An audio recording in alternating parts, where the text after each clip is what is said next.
여러분, 이제 성탄이 4일 앞으로 다가왔습니다.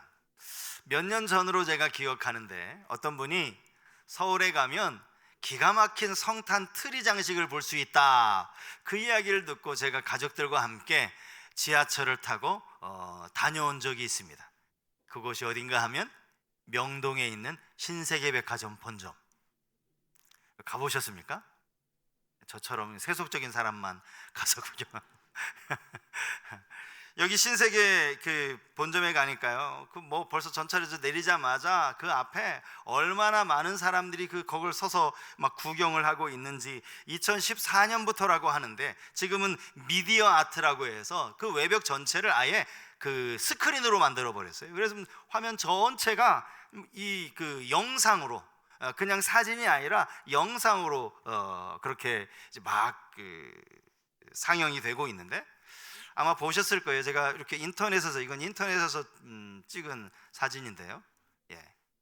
이게 처음 보셔요? 서울 신세계백화점에.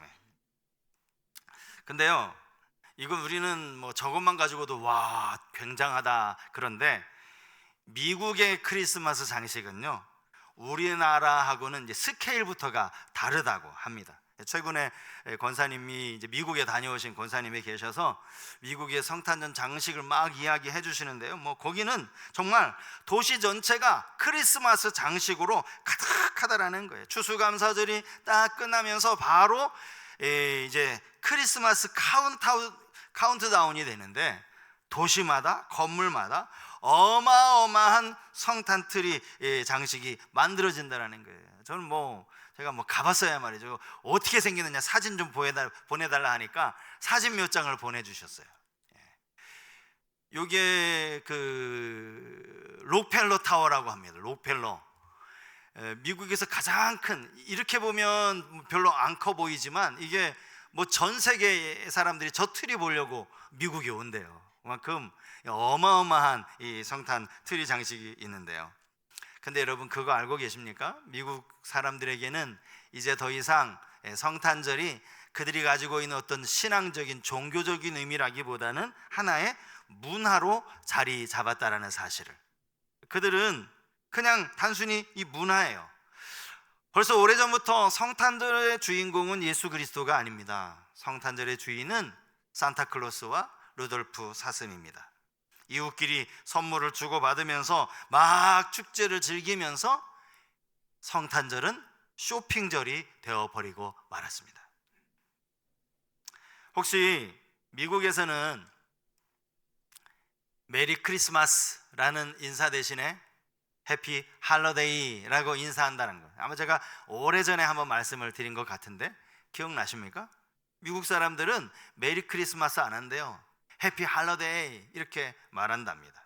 왜냐하면 이 크리스마스라는 이 단어가 그리스도 미사, 예수 그리스도를 예배한다, 이런 뜻을 담고 있기 때문에 이건 기독교인들에게나 해당이 된다는 거예요. 나는 그리스도 믿지도 않는데 무슨 크리스마스냐. 그래서 이제 할러데이라는 단어가 쓰여진 거죠. 다양한 종교 문화를 다 존중하고 배려하자는 차원에서 그렇게 했다라는 거예요. 아까 제가 처음에 보여드린 우리 백화점의 그 트리 장식을 한번 다시 보시겠어요? 여기 하얀 나무 트리에 글씨가 보이십니까? 뭐라고 적혀 있어요? 해피 할러데이. 우리나라도 이제 성탄 트리에 메리 크리스마스라고 안 하고요, 저렇게 해요. 미국을 따라가려고 그러는 건지는 모르겠는데, 여러분, 이 사람들이 모르는 게 있어요. 예수님이 이 땅에 오신 이유는 지금 예수를 믿던 믿지 않던 그것과 상관없이 온 백성, 온 나라 백성을 위해서, 우리의 모두의 죄를 대속하기 위해서 이 땅에 오셨다라는 사실입니다. 우리가 이걸 잊어서는 안 돼요. 단순히 그냥 믿는 사람들, 교회에 다니는 사람들, 기독교인들만을 위한 축제일이 아니라고요. 여러분, 이렇게 변질되다가는요, 이제 어느 순간이 되면 12월 25일 성탄절이라는 단어 자체가 이제 사람들 사이에서 언급이 안 될지도 몰라요. 그냥 연말 연말연시, 할러데이 이렇게 끝날지도 모른다고. 여러분 얼마나 끔찍한 일입니까? 성경은 이렇게 성탄의 의미를 분명하게 우리에게 가르치고 있는데, 이미 교동문에서도 읽었지만 누가복음 2장 10절 말씀 우리 다시 한번 읽었으면 좋겠어요. 누가복음 2장 10절 말씀 같이 읽겠습니다. 큰 소리로 읽겠습니다. 천사가 이르되 무서워하지 말라. 보라, 내가 온 백성에게 미칠 큰 기쁨의 좋은 소식을 너희에게 전하노라. 여기 모든 백성, 온 백성, all the people, 영어로 all the people이에요. 모든 나라, 모든 백성, 그들 모두에게 기쁜 소식으로 오신 분이 예수 그리스도라는 거예요. 믿는 우리만의 성탄이 아니라는 거예요. 여러분들도 성탄의 의미를 잘 아셔야 돼요. 아, 나는 교회 안 다녀. 그래, 너는 성탄절 별로 의미 없겠구나, 그렇게 말씀하시면 안 돼요. 아직 안 믿어서 그렇지, 믿던 믿지 않던 이 땅의 모든 죄인들을 위하여서, 모든 나라 백성을 위해서 주님이 오셨다, 이걸 잊지 마셔야 돼요. 오늘 우리가 읽은 이 마태복음 1장은 1장 1절부터 17절까지는 족보, 예수님의 족보에 대한 이야기가 기록이 되어져 있고요, 18절부터는 이제 예수님의 탄생에 대한 이야기가 기록되어져 있습니다. 본문 18절이 예수 그리스도의 나심은 이러하니라, 이렇게 시작이 되고 있죠. 예수님의 탄생 이야기는 아마 모든 분들이 알고 계실 겁니다.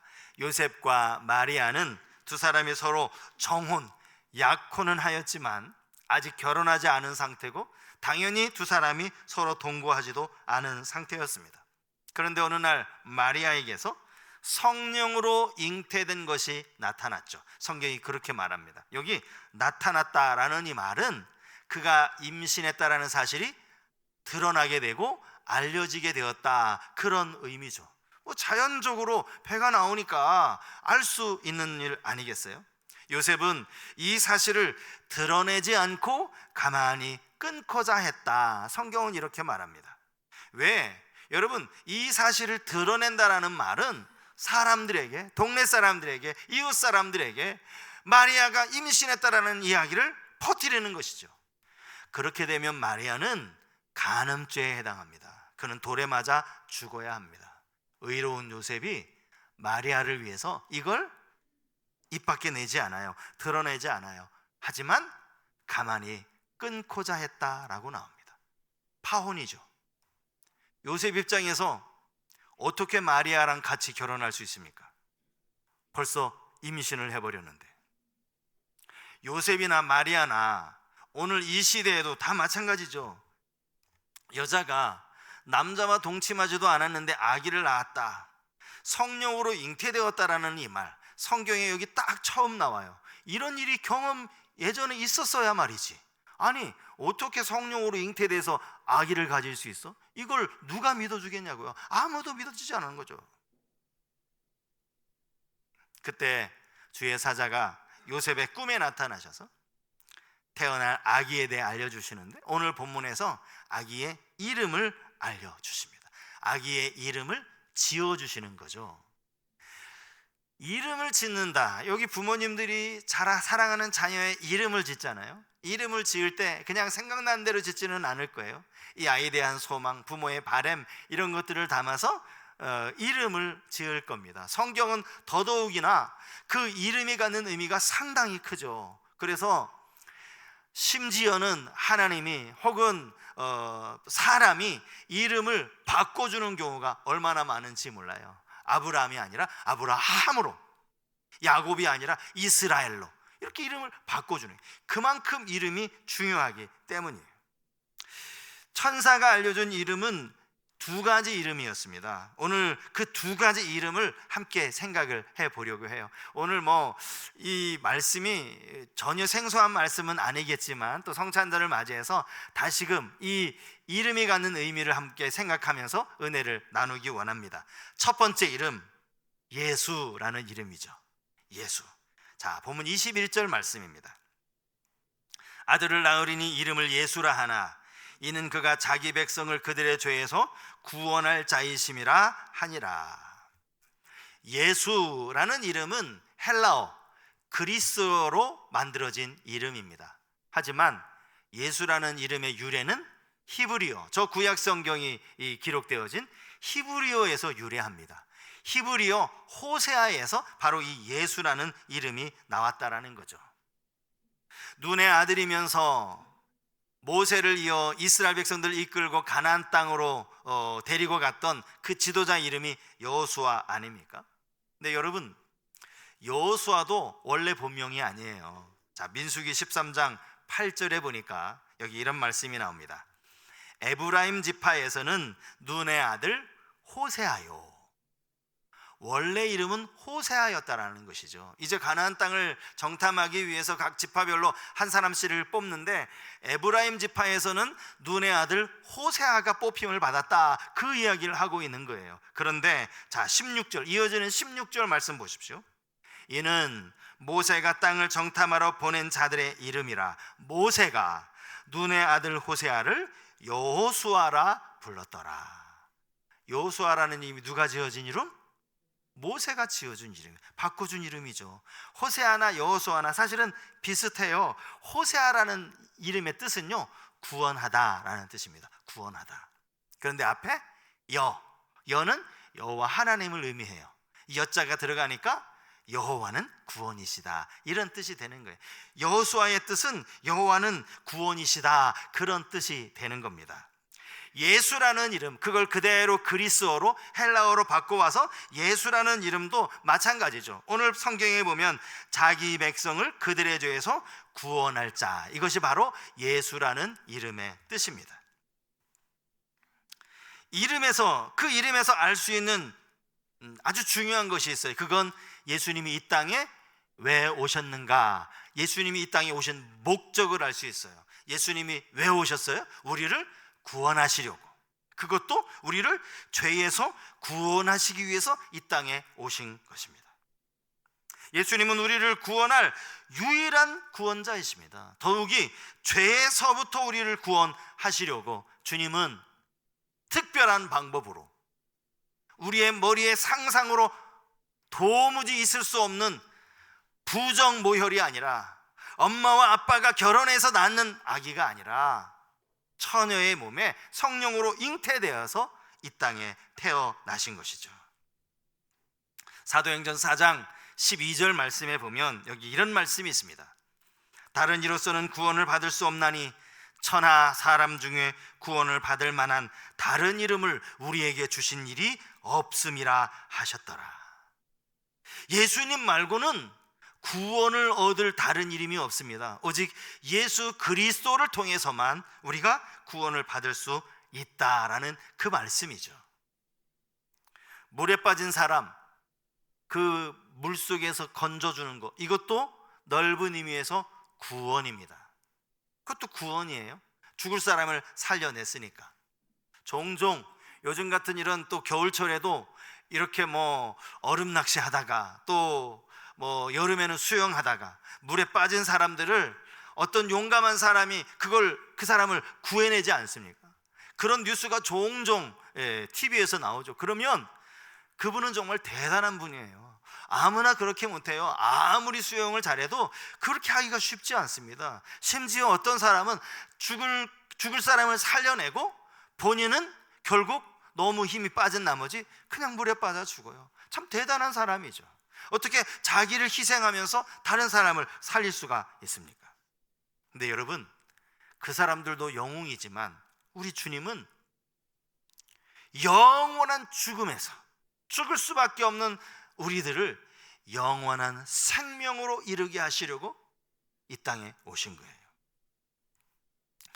막 죽어가는 사람, 그래서 어떻게든 살려내는 거, 참 그분에게는 얼마나 귀한 거예요. 생명의 은인 아닙니까?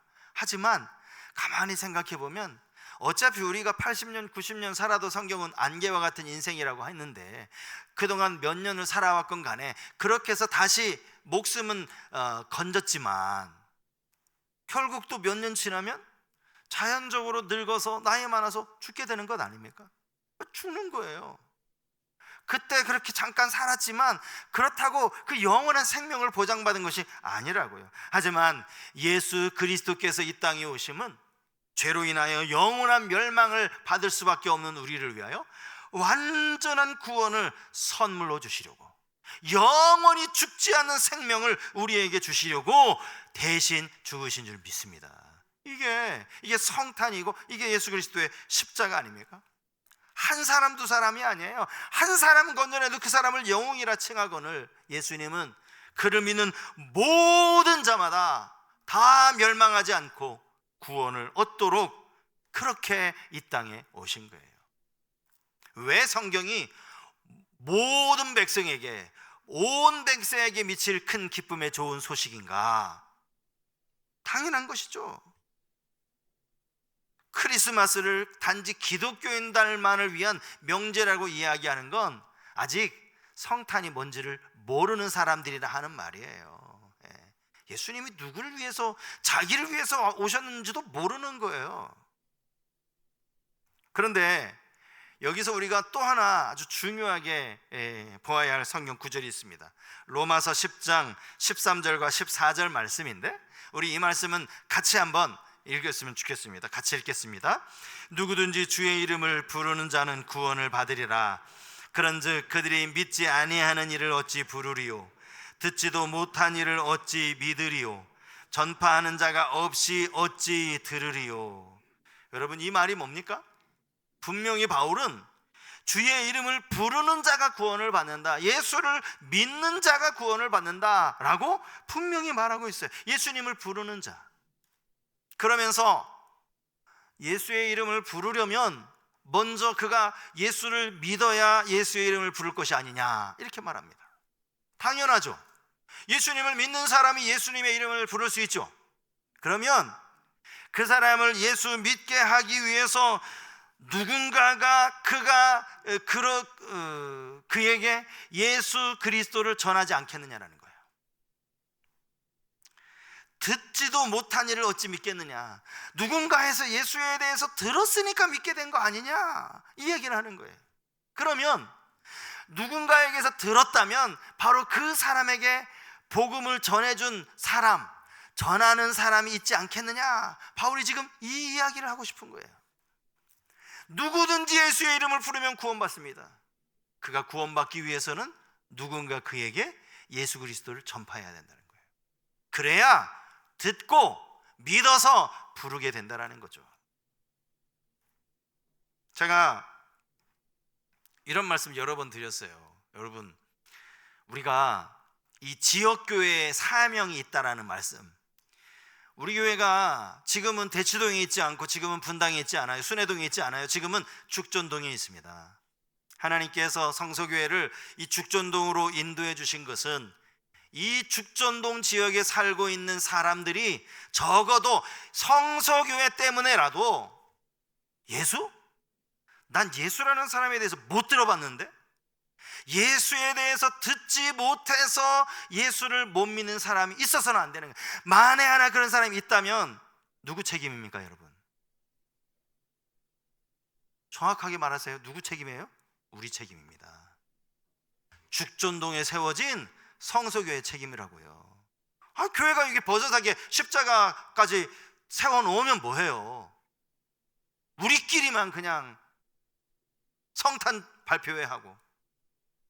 그래서 여러분, 23일 날 돌아오는 화요일 날 우리가 동네 전도팀하고 같이 전도하자는 게 그런 이유 때문이에요. 여러분, 전도하는 거 요즘처럼 전도하기가 쉬운 시즌이 어디 있어요, 여러분? 지금 다 그냥 성탄절 막 캐롤 들리고 성탄 트리 장식 보고. 그때 예수님이 구원하기 위해서 오셨습니다. 예수님이 우리 구원자십니다. 아기 예수님은 우리의 구원자로 오셨습니다. 이거 전하자고. 여러분, 이게 그렇게 어렵습니까? 도대체 왜 이렇게 신청들을 안 하시는 거예요, 도대체? 지금까지 20년, 30년 신앙생활 하면서 이렇게 좋은 기회가 어디 있어요? 반성하시고 아직 여러분 신청 안 하신 분요, 내려가셔서 신청하세요. 신청하세요. 길어야 1시간이에요. 1시간 남짓밖에 하지 않아요. 같이 하면 얼마나 좋아요. 이 죽전동 지역 다닐 거예요. 요 근처 다닐 거예요. 왜냐하면 우리 교회가 죽전동에 있으니까. 적어도 죽전동에 사는 사람들이 성소교회가 있는지 없는지는 여러분 알아야죠. 있다라는 건 알아야죠. 그걸 알리고, 물론 교회를 알리는 게 아니라 예수 그리스도를 전하는 이 일에 여기 앉아 계신 모든 분들 다 참여하시기 바랍니다. 갑자기 그냥 분위기가 쌓여서 온 인류의 구원자로 예수님이 오셨다. 예수님의 이름의 두 번째 이름은 임마누엘입니다. 임마누엘. 마태복음 1장 23절 말씀이죠. 보라, 처녀가 잉태하여 아들을 낳을 것이요 그의 이름은 임마누엘이라 하리라 하셨으니 이를 번역한즉 하나님이 우리와 함께 계시다 함이라. 여기 이 말씀은 마태가 이사야서에 나와 있는 말씀을 그대로 따온 거예요. 그러니까 이 말씀은 원래 이사야서에 나오는 말씀이죠. 이사야서는 히브리어로 기록되어져 있으니까 임마누엘이라는 단어 자체도 히브리어라고 보셔야 됩니다. 히브리어입니다. 히브리어. 이 히브리어의 임이라는 단어는 하나님, 엘이라는 단어는 하나님을 의미하고요, 또 임이라는 이 단어는 누구누구와 함께 이런 뜻을 가지고 있어요.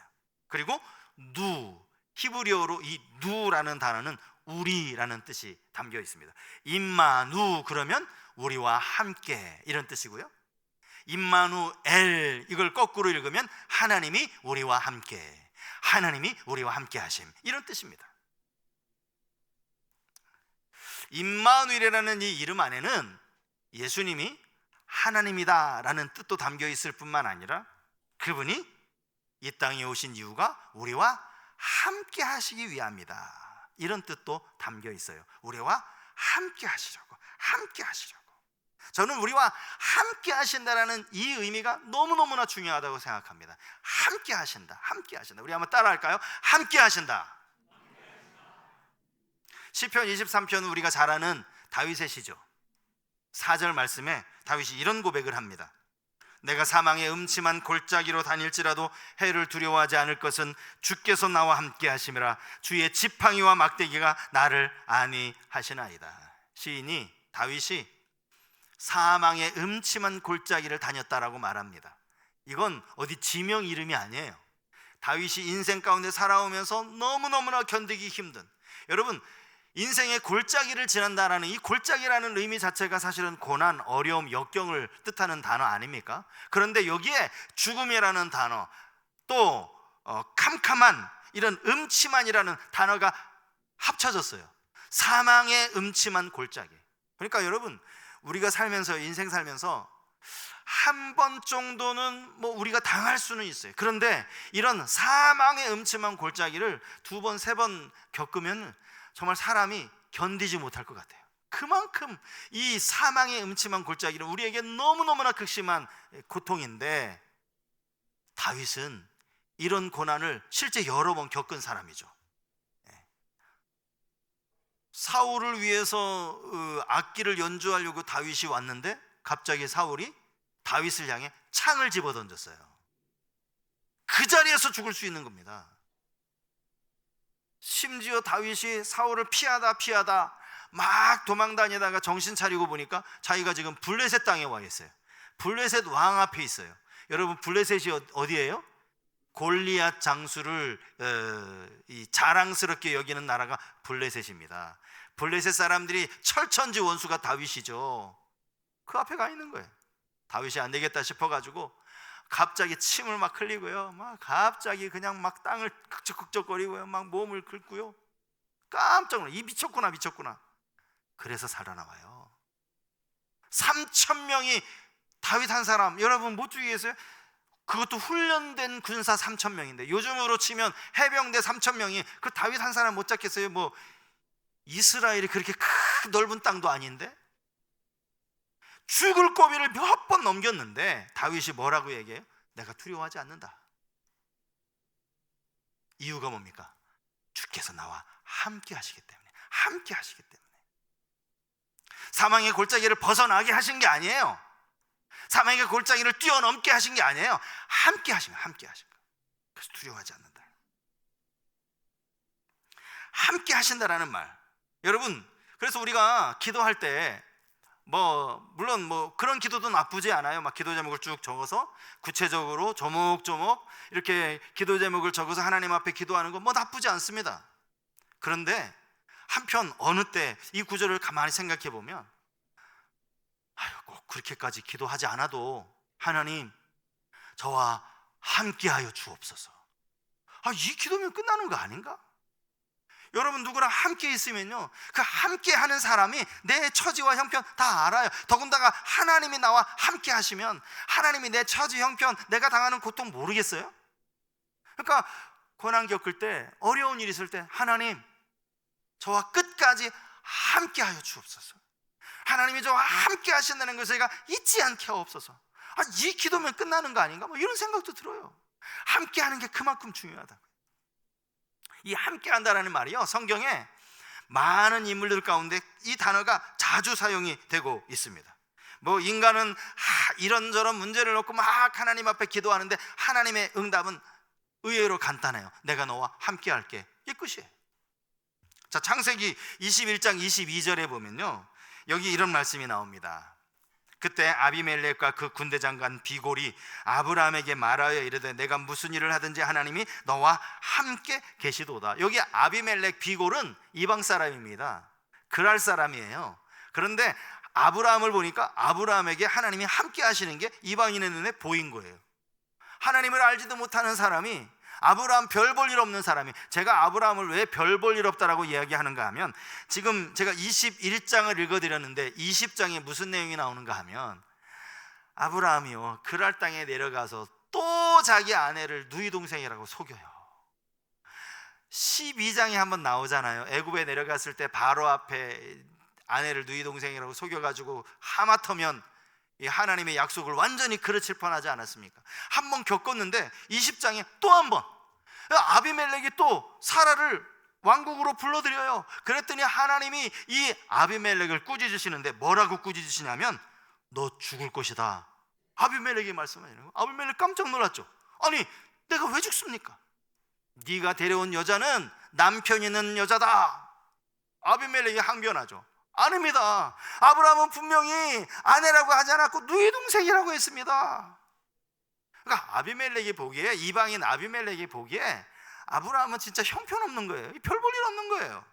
그런데 그렇게 아브라함을 지켜주시고 함께 하시는 게 그의 눈에 보인 거예요. 야, 내가 너 보니까 너 진짜 별 볼 일 없는데 너 하나님 함께 하시더라. 여러분, 이게 얼마나 큰 복입니까? 이삭도 그렇고 야곱도 그렇고 요셉도 그렇고 성경에 보면 함께 하셨다라는 표현이 여러 번 나와요. 특별히 우리는 요셉 이야기, 우리 너무나 잘 아는 이야기인데 창세기 39장 3절에 이런 말씀이 나오죠. 그의 주인이 여호와께서 그와 함께 하심을 보며 또 여호와께서 그의 범사에 형통하게 하심을 보았더라. 여러분, 이때가 언제예요? 요셉이 형들에 의해서 노예로 팔려갔을 때, 애굽의 시위대장 보디발의 집에 노예로 팔려갔을 때, 가만히 보디발이 처음 봤을 때는요 아마 이런 생각을 가졌을지도 몰라요. 제가 그냥 예상해 보는 거예요. 야, 너희가 믿는 하나님? 그 하나님 뭐 하는 신이냐? 너 아무런 특별히 잘못한 것도 없는데 너 이렇게 노예로 끌려오도록 그 하나님 뭐 하신대냐? 야, 그 하나님 믿지 말고 우리 애굽의 신, 내가 믿는 이 신을 믿어라. 이렇게 말했을지도 몰라요. 그렇잖아요, 여러분. 보디발이 보기에 이게 뭐예요? 하나님 뭐 하는 거예요? 요셉에게 하나님 지금 뭐 하시는 거예요? 그런데 시간이 지나면서 자꾸만 보니까 요셉에게 하나님이 함께 하시는 게 보이는 거예요, 보디발의 눈에. 나중에 보디발이 어떻게 하죠? 자기의 모든 소유를 그냥 다 맡겨요. 아예 가정 총무가 되어버립니다. 자, 그리고 나서 39장 5절을 말씀 보세요. 5절이 이렇게 나옵니다. 그가 요셉에게 자기의 집과 그의 모든 소유물을 주관하게 한 때부터 여호와께서 요셉을 위하여 그 애굽 사람의 집에 복을 내리심으로 여호와의 복이 그의 집에 밭에 있는 모든 소유에 미치니라. 여러분, 보디발이 복 받은 것은요 보디발이 잘해서가 아니에요. 요셉 때문이에요. 하나님이 요셉과 함께 하셨기 때문에 덩달아 보디발도 복을 받았다라는 거죠. 이사야 41장 10절 말씀은 전 세계에 있는 그리스도인들이 너무너무나 좋아하는 말씀일 거예요. 우리 이 성경 구절 한번 같이 읽어보실까요? 같이 읽습니다. 시작. 두려워하지 말라, 내가 너와 함께함이라. 놀라지 말라, 나는 내 하나님이 됨이라. 내가 너를 굳세게 하리라. 참으로 너를 도와주리라. 참으로 나의 의로운 오른손으로 너를 붙들리라. 이게 임마누엘의 은혜예요. 구약시대에는 하나님이 이렇게 말씀으로 영으로 함께 하셨다면 하나님이 친히 사람이 되어 오셔서, 이건 하나님이 우리와 함께 하신다는 너무나 분명한 증거예요. 말씀으로만이 아니라 직접 오셨으니까, 인간의 몸으로 오셨으니까 말이죠. 오늘 그러면 임마누엘이 뭐가 그렇게 우리의 삶에 중요한가, 이거 한 가지만 제가 말씀을 드릴 거예요. 임마누엘이 뭐가 그렇게 여러분에게 중요합니까? 신앙생활하는 여러분에게 임마누엘이 뭐가 그렇게 의미가 있어요? 임마누엘을 믿을 때 우리는 어떠한 상황에서도 낙심하거나 좌절하지 않을 수 있다는 거예요. 언제나 소망을 가질 수 있다는 거예요. 제가 하나 예를 들겠습니다. 믿음 생활 잘하는 두 성도님인데 똑같은 어려움을 겪었어요. 그게 뭐 육체적인 어려움이건 가정의 물질의 어려움이건 똑같은 어려움을 겪었어요. 어떤 성도는 이렇게 말합니다. 이게 진짜 하나님 함께 하시는 거예요. 아니, 도대체 하나님이 함께 하시면 내게 어떻게 이런 일이 있을 수 있느냐고, 도대체 하나님 함께 하시는 거 맞느냐고 막 하나님 앞에 막 불평을 올려놓습니다. 근데 어떤 성도는 똑같은 어려움인데, 하나님이 나와 함께 하시지 아니하시면 내가 이 어려움을 어떻게 견뎌낼 수 있었겠어요? 내가 당하는 이 정말 말로 다 할 수 없는 어려움에 하나님이 그래도 나와 함께 하신다는 게 나는 얼마나 소망이 되는지 몰라요. 똑같은 어려움에 여러분은 전자에 해당하십니까? 후자에 해당하십니까? 스스로 답해 보세요. 우리와 함께 하셔서 너무 다행이고, 여러분, 우리와 다윗도 마찬가지잖아요. 하나님이 함께 하셨다고 해서 그 사망의 음침한 골짜기를 생명의 골짜기로 만들어 주신 게 아니에요. 그냥 함께 해 주신 거예요. 고난을 당하고 있는데 그 고난을 하나님이 이렇게 아예 건져 주신 게 아니에요. 그 고난 당하는데 함께 하시는 거예요. 이길 수 있도록, 연단의 기회로 삼을 수 있도록 우리의 삶에 함께 하시는 하나님으로 말미암아 힘을 얻고 소망을 얻고 하나님께 기뻐하며 살아가는 우리 모든 성도님들 되시기를 주님 이름으로 축복합니다.